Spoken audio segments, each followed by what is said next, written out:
Hoy vamos a empezar la cuarta parte de este capítulo cuarto que habla sobre tasas de interés y demanda de dinero.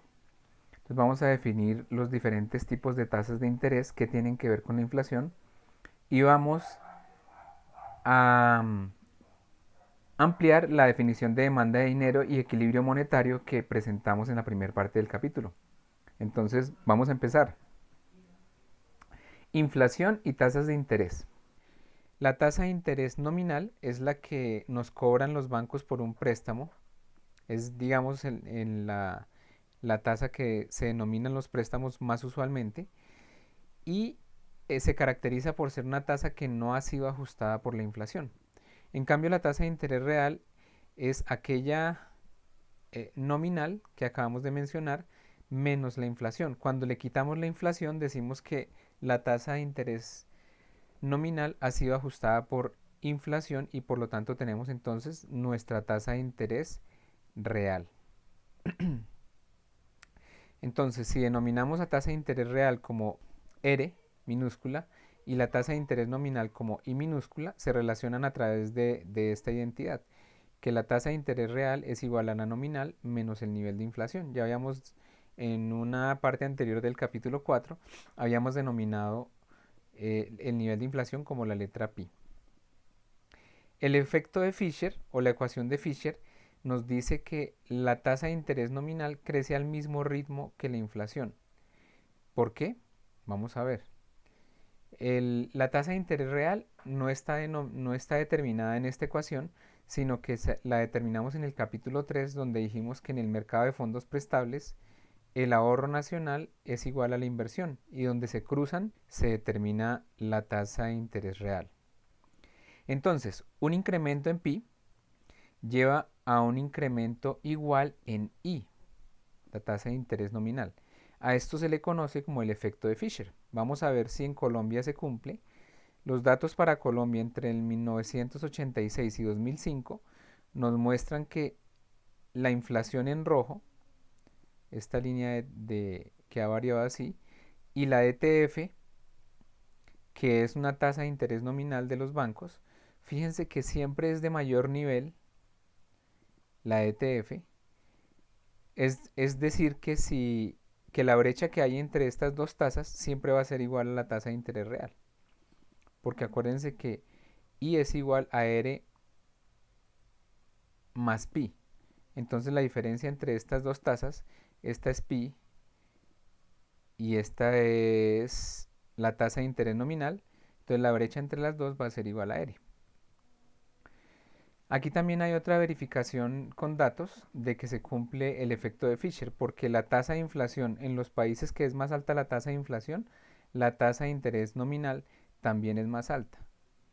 Aquí si trazamos una línea de tendencia, tendría que tener pendiente positiva, ¿cierto?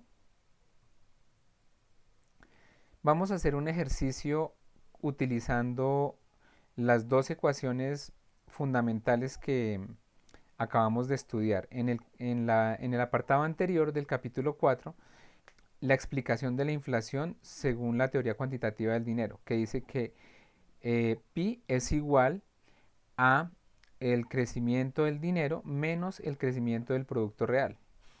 Con ese dato y con el que acabamos de ver de la identidad de Fisher o el efecto de Fisher, podemos resolver las siguientes preguntas. Suponiendo que la velocidad es constante y que m viene creciendo al 5% por año y que y viene creciendo al 2% por año y que la tasa de interés real de este mercado es del 4%, resolver para i, es decir, encontrar i. Entonces, de la identidad de Fisher sabemos que i es igual a r más pi, pero en los datos no tenemos pi. Entonces, ¿cómo encontramos pi? Pi lo encontramos como la diferencia entre el crecimiento del dinero y el crecimiento del producto, porque pi es delta m sobre m menos delta y sobre y delta m sobre m es 5, aquí dice crece al 5%, y delta y sobre y es 2, porque aquí dice que 2 es el crecimiento de y. Entonces encontramos que la inflación es del 3%. Y como y es igual a r más pi, entonces tenemos aquí a R y aquí tenemos a pi. Luego podemos encontrar que I es igual a R más pi y que por lo tanto nuestra tasa de interés nominal es 7. Entonces, primera pregunta respondida. Segunda pregunta, si el Banco de la República o el Banco Central del país sube la tasa de crecimiento del dinero en 2 puntos porcentuales por año, ¿cuánto va a variar I? Entonces, para eso necesitamos recordar la identidad o la efecto de Fisher, que esta I crece al mismo ritmo de la tasa de inflación. Luego, si pi creció en 2%, I pues también va a crecer en el 2% por el efecto de Fisher. Lo mismo que el incremento en la tasa de crecimiento del dinero. Bien, la tercera pregunta de este ejercicio nos dice que supongamos que la tasa de crecimiento de Y cae al 1%. Estamos en época de coronavirus cuando hacemos este video y es posible que el producto este año en los países, en muchos países, sea menor de lo que se estimó. Supongamos que cayera en 1% para los datos. Entonces, al comienzo dijimos que iba a crecer al 2%, pero resulta que por un choque externo como esto que está pasando del coronavirus, por ejemplo, ya no crece al 2, sino al 1%. ¿Qué le va a pasar a la tasa de inflación? Entonces recordemos que tasa de inflación es variación de M menos variación de Y, como se muestra con esta ecuación. Luego, si variación de M menos variación de Y nos da pi, entonces sería 5, ya no menos 2, sino 5 menos 1%. Entonces, pi va a ser superior en un punto porcentual. Va a ser 5 menos 1, va a ser 4%. ¿Y qué debe hacer el Banco de la República si desea mantener pi constante? Entonces, veamos. Si Banrep no hace nada, la variación de la tasa de inflación va a ser de 1%. Para prevenir que la inflación se incremente, Banrep debe reducir, o Banco Central debe reducir la tasa de crecimiento en un punto porcentual al año. Entonces veamos lo que pasó. Como el PIB creció 1% menos de lo que se estimaba, la inflación ya no va a ser del 3, sino del 4. Si deseamos mantener pi constante, es decir, que no cambie del 3, necesitaríamos manejar la variable que maneja el Banco Central, que es la cantidad de dinero, ya no que crezca al 5, sino al 4%. O sea que el crecimiento del dinero caiga en 1% por año. Hemos respondido entonces los 3 puntos de este ejercicio. Otro tema de este capítulo es el de las tasas de interés reales en función de si la inflación es observada o si es esperada. La inflación es observada hasta el momento en que ha ocurrido, es decir, si estamos en este año en 2020, por ejemplo, hasta diciembre vamos a saber la tasa de inflación observada del año, mientras que la esperada es la que se pensaba en enero que iba a suceder durante el año. Entonces, esta tasa de inflación esperada es una estimación, mientras que esta es una observación de la institución que haga las estadísticas del país. En Colombia las hace el DANE, entonces el DANE es el encargado de medir estas tasas de inflación. Entonces, si despejamos R, o si recordamos que R es igual a I menos pi, ahora podemos medir dos tasas de interés reales. Una es con la inflación esperada.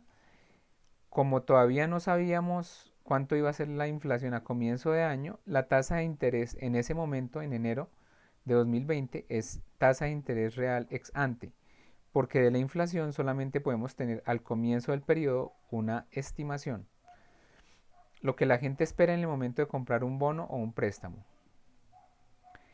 Y tasa de interés real ex post es la que efectivamente se verificó al final del año. Entonces en diciembre, ahorita estamos en marzo, en plena cuarentena, al final del año ya vamos a saber cuánto va a ser la inflación, entonces ya vamos a poder calcular la tasa de interés real ex post en diciembre, lo que la gente realmente termina ganando por el bono o pagando por el préstamo. Entonces esto es lo que la gente espera al comienzo del periodo y lo que la gente realmente gana por un bono o tiene que pagar por un préstamo. Si la tasa de interés real es I menos pi, entonces quiere decir que si yo, por ejemplo, compré un bono que me iba a rendir el 10%, pero en ese país la inflación fue, digamos, el 5%, quiere decir que en términos reales, al final del año yo no voy a tener 10% de ganancia, sino I menos pi, es decir, 5%. Es decir, que yo voy a poder comprar no 10% más bienes y servicios, sino 5% más bienes y servicios. Entonces fíjense que la tasa de interés real es la que realmente, como su nombre lo sugiere, le interesa a quienes compran bonos o incurren en deudas. Ahora vamos a complementar el tema de la demanda de dinero y la tasa de interés. Entonces, habíamos dicho que la teoría cuantitativa del dinero supone que la demanda de saldos reales de dinero depende solo del ingreso real. Recordemos que de hecho la función de demanda de dinero la habíamos nombrado como L, que es una función K pequeña por Y, K minúscula por Y. Solo dependía del ingreso, en una proporción fija K minúscula. Ahora consideraremos un determinante adicional de la demanda de dinero, la tasa de interés nominal.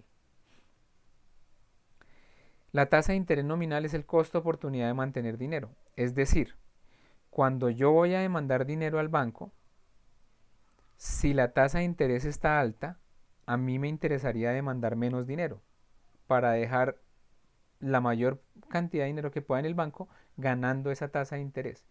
Luego, la tasa de interés nominal es un costo de oportunidad porque me permite a mí ganar ese interés denominado en bonos u otros activos que ganen interés en lugar de tenerlo en dinero que no gana interés. Cuando uno se lleva el dinero, pues ya no puede ganar interés, le sirve para hacer transacciones, pero no para ganar interés. Entonces, entre mayor sea la tasa de interés, menos me va a interesar a mí demandar dinero cuando voy al banco, o al cajero, o al ATM. Bueno, entonces, si sube la tasa de interés, cae la demanda de dinero. Observemos entonces nuestra demanda de dinero, que ahora depende de la tasa de interés nominal y del nivel de producto. Del nivel de producto siempre ha dependido de manera positiva o del nivel de ingreso. Pero ahora va a depender de manera negativa del nivel de tasa de interés nominal. Es decir, cuanto más alta es la tasa de interés nominal, menos se demanda dinero porque es el costo de oportunidad de tenerlo en el banco, ganando interés. Entonces, los componentes de esta demanda de dinero. M sobre P super D es la demanda de dinero real, que depende ahora negativamente de I por ser el costo de oportunidad de mantener dinero. Y positivamente de Y, pues cuanto mayor ingreso tenga alguien, más se demanda dinero. A más alto gasto, a más alto ingreso, más alto gasto. Así que se necesita más dinero. Y L lo utilizamos por su sigla en inglés, de liquidity. Es usado para la función de demanda de dinero porque es el activo más líquido. Entonces, por la sigla en inglés. Entonces, cuando la gente está decidiendo si mantener dinero o bonos, todavía no saben la inflación que va a prevalecer. Es decir, uno al comienzo del periodo es que demanda dinero. Todavía no sabe si la inflación va a ser alta o baja. Por lo tanto, cuando reemplacemos I por su correspondiente equivalencia en términos de la tasa de interés real, sabemos que I es igual a R más pi, la inflación que nos interesa es la esperada. O sea que esto sería tasa de interés nominal ex ante. Por lo tanto, la tasa de interés relevante para la demanda de dinero es R más pi esperado. Vamos a analizar entonces el equilibrio. En equilibrio, la oferta de saldos reales, que es M sobre P, es igual a la demanda de dinero en saldos reales. Oferta de saldos reales, demanda de saldos reales, no ha pasado nada. Aquí vamos a ver en esta diapositiva en dónde se determina cada una de estas variables. Entonces, la variable M es exógena, la determina el Banco Central de cada país, que en el caso colombiano es el Banco de la República. R lo vimos en el capítulo 3. R se ajusta para igualar la oferta y la demanda de fondos prestables. La oferta es el ahorro nacional y la demanda es la inversión. Entonces, donde se crucen esas dos curvas, determina la tasa de interés real, como vemos en la gráfica. Y Y es una función de capital y trabajo que se suponen los dos exógenos y que por lo tanto no varía, tampoco en el corto plazo, porque el capital y el trabajo se supone que son cantidades fijas. Entonces fíjense que si ya hablamos de M, hablamos de R y hablamos de Y, la única variable de la cual no hablamos es el nivel de precios. Entonces, el nivel de precios es lo que se ajusta en esta ecuación que nos muestra el equilibrio del mercado de dinero. Em, la variable endógena entonces sería P. P es la variable endógena de este equilibrio. ¿Qué quiere decir que sea la variable endógena? Que si alguna otra se mueve, P debe cambiar para garantizar que el lado izquierdo de esta igualdad siga siendo igual al lado derecho. ¿Listo? Bien. Entonces veamos dos posibles formas como P se ajusta. Entonces, ¿cómo responde el nivel de precios a un incremento en la oferta de dinero?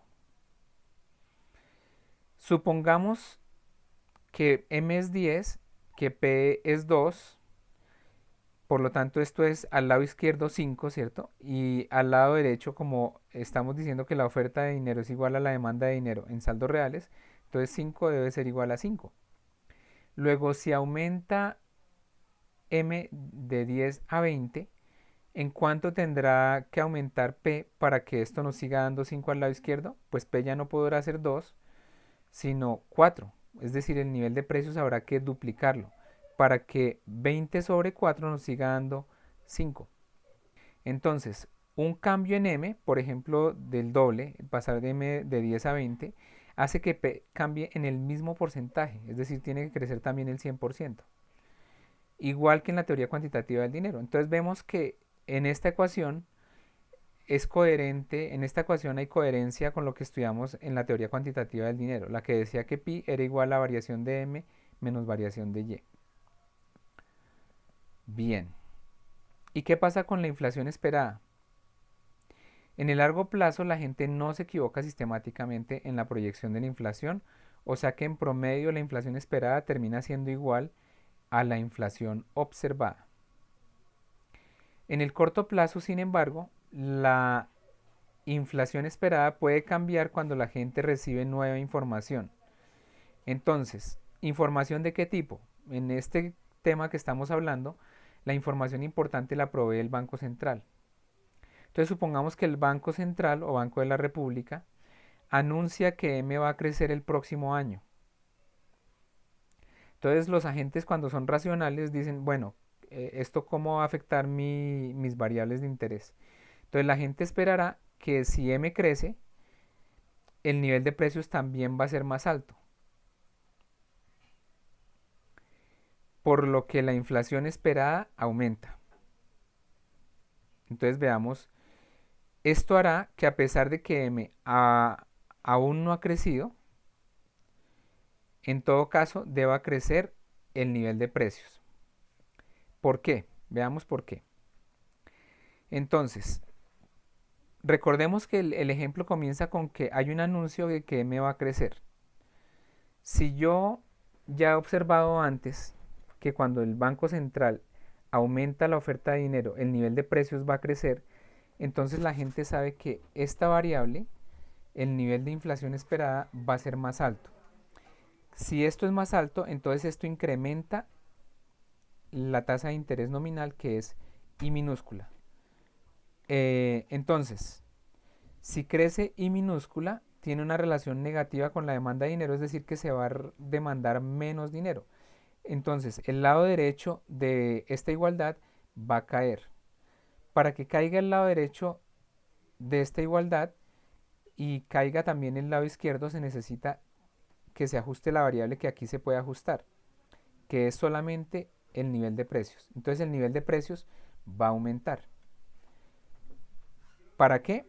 para que también caiga al lado izquierdo de esta igualdad y siga siendo igual al lado derecho.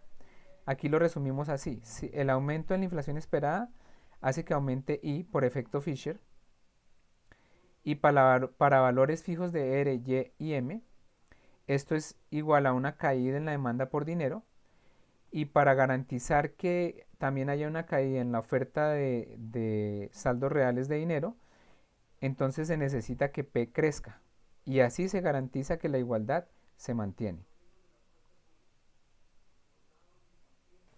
Para terminar este capítulo, vamos a hablar un poquito, vamos a introducir un poco el tema del siguiente apartado sobre la visión clásica de la inflación.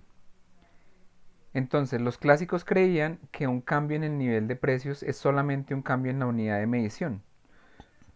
Es decir, que si solamente la inflación habla de los precios de los bienes, como si los medimos con centímetros o con pulgadas o con metros, en caso de que la inflación va creciendo, pues no debería haber costos de la inflación. Entonces no se pierdan el siguiente apartado que habla de los costos de la inflación. En el apartado 5 vamos a hablar de los costos de la inflación cuando es anticipada y cuando no es anticipada. Hasta pronto.